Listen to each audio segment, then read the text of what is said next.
থেকে থেকে এখনো ঝলসে ওঠে স্মৃতি। আমি ছিলাম প্রেমিক চিল, তুইও মতলববাজ মাছরাঙা। আমার ঘরের জানলার পাশেই ছিল একটা ঝামড়া ডালপালা মেলা কালো জামের গাছ।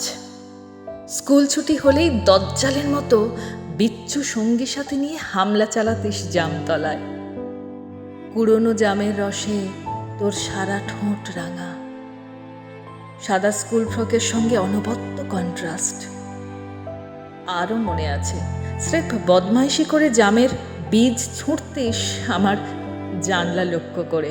আমি তখন চোরা আড়াল থেকে তোকে দেখেছি দু চোখ ভরে। সবেমাত্র কলেজে পা রেখেছি বোটানি কারিকুলামের। তুই তখন প্রথম অধ্যায় অঙ্কুরোদ্গমের প্রথম পাঠ।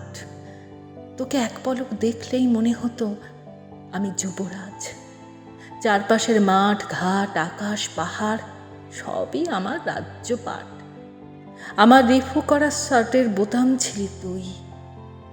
তুই ছিলি আমার ঝর্ণা কলমদানি, দূরের দিক বলয় ছোঁয়া সৌম্য আকাশমণি। এ পর্যন্ত সব ঠিক ছিল, তারপরে অভাবিত অনিশ্চিতের আলেয়া। মিলিজুলি ঘর বাঁধা আর হলো না। আমি থেকে গেলাম অসহনীয় কর্কট ক্রান্তি বলয়ে, তুই হয়তো বা হিমবাহ ঘেরা কোনো টিলার সানুদেশে।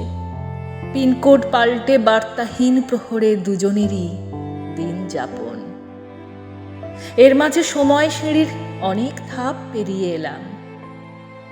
আমার প্রেমিক বন্ধুদের জানাই, সেই আদ্যিকালের জাম গাছটা কাঠুরের হাতে বলি হয়েছে।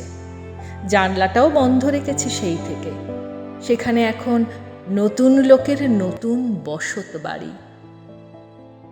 এমনই হয়, কারো কারো জীবনে প্রেম হয়তো বা অদৃশ্য নিরুদ্দেশে পারি।